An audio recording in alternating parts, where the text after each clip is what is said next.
اعوذ باللہ من الشیطان الرجیم بسم اللہ الرحمن الرحیم۔ اب کافی عرصے کے بعد منافقین کا تذکرہ قرآن مجید میں ہو رہا ہے، چونکہ یہ ہم نے سورہ یونس سے لے کر اور سورہ مومنون تک جو 14 صورتیں پڑھی ہیں، ان میں تو سارا معاملہ تھا مشرکین عرب سے، کفار سے، مشرکین سے، ساری بحث ان سے تھی۔ کہیں کہیں گفتگو کا رخ جو ہے وہ اہل کتاب کی طرف ہوئے سخن، بغیر انہیں باضابطہ خطاب کیے ہوئے، اور یا پھر تیسرا خطاب حضور سے ہے ذاتی، اور حضور کی وساطت سے اہل ایمان کے ساتھ، اور ابھی وہاں نفاق کا کوئی اس قسم کا موجود نہیں تھا معاملہ کہ منافقین کے ساتھ کوئی رد و قضا ہوتی۔ لیکن یہ تو چونکہ سورہ نازل ہو رہی ہے سن 6 ہجری میں، یہ گویا کہ یوں سمجھیے کہ عین مدنی جو دور ہے اس کا عین وسط ہے، بالکل سن 11 میں حضور کا انتقال ہوا ہے، تو سن 6 یوں سمجھیے کہ ان دونوں کے بالکل وسط کے اندر ہے، یہ بالکل درمیانی دور ہے مدنی دور کا۔ یہاں پر اب تذکرہ ہو رہا ہے منافقین کا۔ لقد انزلنا آیات مبینات، ہم نے نازل کی ہیں روشن آیات۔ واللہ یہدی من یشاء الی صراط مستقیم، اور اللہ تعالیٰ ہدایت دیتا ہے جس کو چاہتا ہے سیدھے راستے کی طرف۔ وَيَقُولُونَ آمَنَّا بِاللَّهِ، اور کچھ لوگ وہ بھی ہیں جو کہتے ہیں ہم ایمان لائے اللہ پر، وبالرسول، اور اللہ کے رسول پر، وَأَطَعْنَا، اور ہم نے اطاعت قبول کی۔ ثُمَّ يَتَوَلَّىٰ فَرِيقٌ مِّنْهُمْ، پھر ان میں سے ایک جماعت جو ہے پیٹھ موڑ کر جاتی ہے، من بعد ذالک، اس کے بعد، یعنی اب اس کے بعد یہ سب کچھ کہہ کر قول و قرار کر کے اطاعت کا یہاں دم بھر کر جاتے ہیں، لیکن پھر طرز عمل ان کا کچھ اور ہوتا ہے۔ وما اولئک بالمؤمنین، اور یہ لوگ حقیقی مومن نہیں ہیں۔ وَإِذَا دُعُوا إِلَى اللَّهِ وَرَسُولِهِ لِيَحْكُمَ بَيْنَهُمْ، اور جب انہیں پکارا جاتا ہے، بلایا جاتا ہے کہ آؤ اللہ کی طرف اور رسول کی طرف کہ ان کے مابین فیصلے کرے۔ یہ سورہ نساء میں ہم یہ سارے مضامین بڑی تفصیل سے پڑھ چکے ہیں کہ وہ لوگ چاہتے تھے کہ اپنے مقدمات جو ہیں وہ یہودیوں کی عدالت میں لے جائیں، اس لیے کہ حضور کے ہاں انہیں اندیشہ ہوتا تھا کہ یہاں تو بالکل صحیح فیصلہ ہو جائے گا۔ تو اس طرح کا جو ان کا کردار تھا، جب انہیں بلایا جاتا ہے اللہ کے اور اس کے رسول کی طرف کہ آؤ کہ وہ فیصلہ کرے تمہارے مابین، اذا فریق منہم معرضون، تو ان میں سے ایک گروہ اور ایک جماعت ایسی ہے جو اعراض کرتی ہے اور کرنی کترا جاتی ہے۔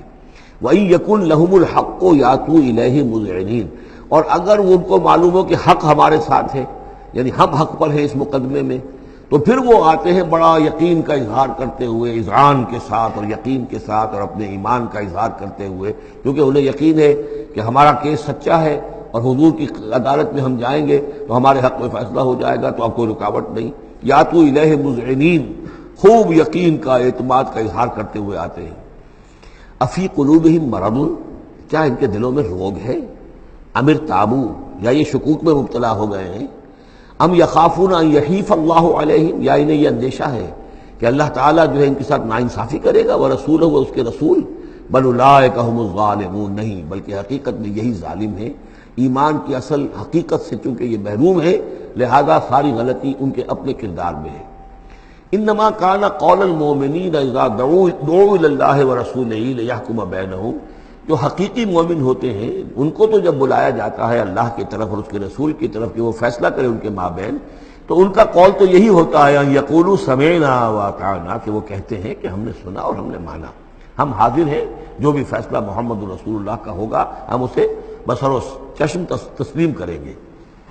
انما کان قول المؤمنین اذا دعوا الی اللہ ورسولہ لیحکم بینہم ان یقولوا سمعنا واطعنا واولئک هم المفلحون، اور یقیناً وہی لوگ ہیں جو پھر فلاح پانے والے ہیں۔ ومن یطع اللہ ورسولہ، اور جو اللہ کی اور اس کے رسول کی اطاعت کرتا ہے، ویخشى اللہ ویتقہ، اور اللہ کا خوف بھی رکھتا ہے، اس کا تقوی اختیار کرتا ہے، فاولئک هم الفائزون، تو یقیناً وہی لوگ ہیں کہ جو کامیاب ہونے والے ہیں۔ وہ اکثر کہتے ہیں، اللہ تعالیٰ کی قسمیں کھاتے ہیں اپنی امکانی حد تک، لئن امرتہم، اے نبی اگر آپ حکم دیں گے، لَيَخْرُجُنَّ، تو وہ لازماً نکل جائیں گے۔ آپ حکم دے دیا، میں ہم حاضر ہیں، ویسے میری یہ مجبوری ہے، یہ میری تکلیف ہے، یہ مسئلہ ہے، ویسے آپ حکم دیں گے اگر، تو میں بالکل حاضر ہوں۔ یہ آپ کو اب بھی معلوم ہوگا کہ ہماری جماعتی زندگیوں کے اندر یہ مسئلہ ہوتا ہے کہ کوئی امیر ہے، اس نے ایک بات کہی ہے، کھل کر اس نے کہہ دیا ہے کہ میں یہ چاہتا ہوں کہ معاملہ اس طرح کیا جائے۔ اب کچھ لوگ کرنے کا کتراتے ہیں، اچھا جی اگر آپ حکم دیں گے تو میں کروں گا۔ لیکن یہ کیا بات ہے، جب وہ امیر ہے آپ کا، وہ بات کہہ رہا ہے، تو اس کی بات کو آپ حکم کیوں نہیں سمجھ گئے؟ اسی طریقے سے حضور صلی اللہ علیہ وسلم نے جب فرما دیا ہے کہ نکلنا ہے، اب دشمن کے مقابلے کے لیے نکلو، اب وہ آپ چاہتے ہیں پی پی کال کر کے حضور ایک ایک کی خوشامد کریں کہ آئیے آپ ضرور نکلیے، خدا کے لیے ضرور چلیے، یہ حضور کرنے والے نہیں ہیں۔ واقسموا باللہ جہد ایمانہم، اور یہ اللہ کی قسمیں کھا کھا کر کہتے ہیں اپنی امکانی حد تک، لئن امرتہم، اے نبی آپ کا حکم ہوگا تو میں حاضر ہوں، لیخرجن، ہم ضرور نکلیں گے۔ قل لا تقسموا، اے نبی ان سے کہیے تم قسمیں مت کھاؤ، طاعۃ معروفہ، معروف طریقے پر اطاعت اختیار کرو۔ تم نے اعلان کیا ہے کہ تم مجھ پر ایمان لائے ہو، تم نے اعلان کیا ہے کہ تم مجھے اللہ کا رسول سمجھتے ہو، اب جو میں کہہ رہا ہوں اسے قبول کرو، اختیار کرو۔ یہ کیا ہے کہ میں کسی کو ایک ایک کو علیحدہ علیحدہ حکم دوں؟ ان اللہ خبیر بما تعملون، یقیناً جو کچھ تم کر رہے ہو اللہ اس سے باخبر ہے۔ قل اطیعوا اللہ واطیعوا الرسول، اے نبی کہہ دیجئے۔ اب دیکھیے نوٹ کر لیجئے، سورہ نساء میں میں نے تفصیل سے آپ کو بیان کیا تھا کہ منافقین پر تین ہی چیزیں بھاری تھیں۔ نمبر ایک، حضور کی شخصی اطاعت کرنا۔ نمبر دو، جہاد اور قتال کے لیے نکلنا۔ نمبر تین، ہجرت۔ تین ایشوز کے اوپر بڑی تفصیل سے وہاں گفتگو ہو چکی ہے۔ یہاں اطاعت رسول کو جو ہے، جو پہلا مضمون تھا سورہ نساء میں، اسی کو زیادہ موقت کیا جا رہا ہے۔ قل اطیعوا اللہ واطیعوا الرسول، کہیے ان سے اطاعت کرو اللہ کی، اطاعت کرو اس کے رسول کی صلی اللہ علیہ وسلم۔ فإن تولوا، پھر اگر یہ پیٹھ موڑ لے، اگر تم منہ پھیرو گے، اگر منہ موڑ لو گے، فإنما علیہ ما حمل، تو سن لو ہمارے نبی پر ذمہ داری ہے اس کام کی جو ہم نے ان پر ڈالا ہے۔ وعلیکم ما حملتم، اور تم سے باز پرس ہوگی اس کی جو تمہارے اوپر ڈالا گیا ہے۔ یعنی نبی نے جو ذمہ داری تھی، اللہ کا دین تم تک پہنچایا، اللہ کے احکام پہنچا دیے، ان کا کام جو ہے اس پر ختم ہو گیا۔ اب اطاعت کرنا، اس کی تعمیل کرنا، اس کے حکم پر چلنا، اللہ کے دین کے لیے تن من دھن لگانا، اور یہ سارا کام تمہیں کرنا ہے۔ تو جو ان کی ذمہ داری ہے وہ ادا کریں گے، اور اللہ کے ہاں ان سے ان کے بارے میں سوال کر لیا جائے گا، اور جو تمہاری ذمہ داری ہے ظاہر بات ہے کہ اس کے جواب بھی تمہیں کرنی ہے۔ اس میں یہ بھی ہوتا ہے بسا اوقات کہ کسی شخص کو یہ گمان ہو جائے، ظاہر بات ہے میں نے آپ کو سنایا تھا کہ ایک شخص نے کہہ دیا تھا حضور سے، اے دل یا محمد، اے محمد عدل سے کام لیجیے صلی اللہ علیہ وسلم، بڑی گستاخی کے ساتھ اس نے کہا، گویا کہ الزام لگایا کہ آپ یہ جو صدقات کی جو تقسیم کر رہے ہیں یا مال غنیمت تقسیم کر رہے ہیں، اس میں آپ عدل سے کام نہیں لے رہے۔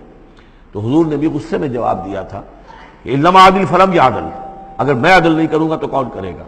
اسی طریقے سے ہو سکتا ہے کسی جماعتی زندگی کے اندر کوئی امیر ہے اور اس سے کوئی شخص یہ محسوس کرے، اس کا ساتھی، کہ مجھ پر زیادتی کی ہے انہوں نے، امیر نے زیادتی کی ہے، کوئی بات نہیں، امیر نے زیادتی کی ہے تو امیر اس کی جواب دہی اللہ کے ہاں کر لے گا، اللہ تعالیٰ کے ہاں جواب دہی ہو جائے گی، اور اگر ہو سکتا ہے اس کے کچھ جو بھی نیکیاں ہے وہ تمہارے حساب میں اللہ تعالیٰ درج کر دے، لینا دینا وہاں ہو جائے گا، ڈیبٹ کریڈٹ ہو جائے گا۔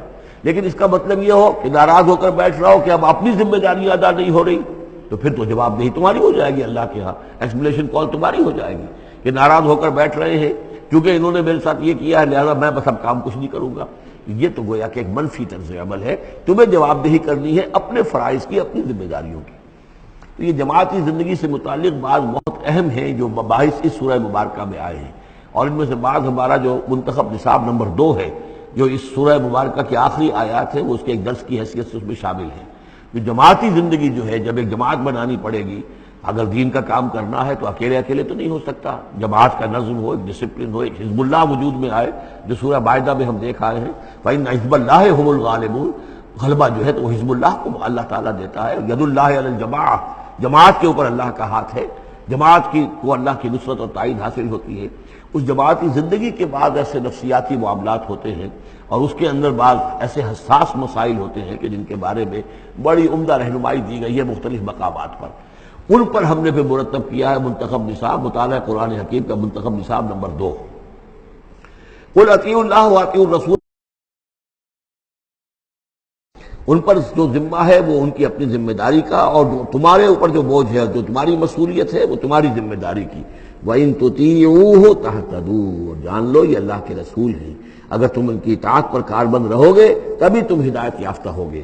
وَمَا عَلَى الرَّسُولِ إِلَّا الْبَلَاغُ الْمُبِينُ، اور ہمارے رسول پر سوائے صاف صاف پہنچا دینے کی اور کوئی ذمہ داری نہیں ہے۔ صدق اللہ العظیم۔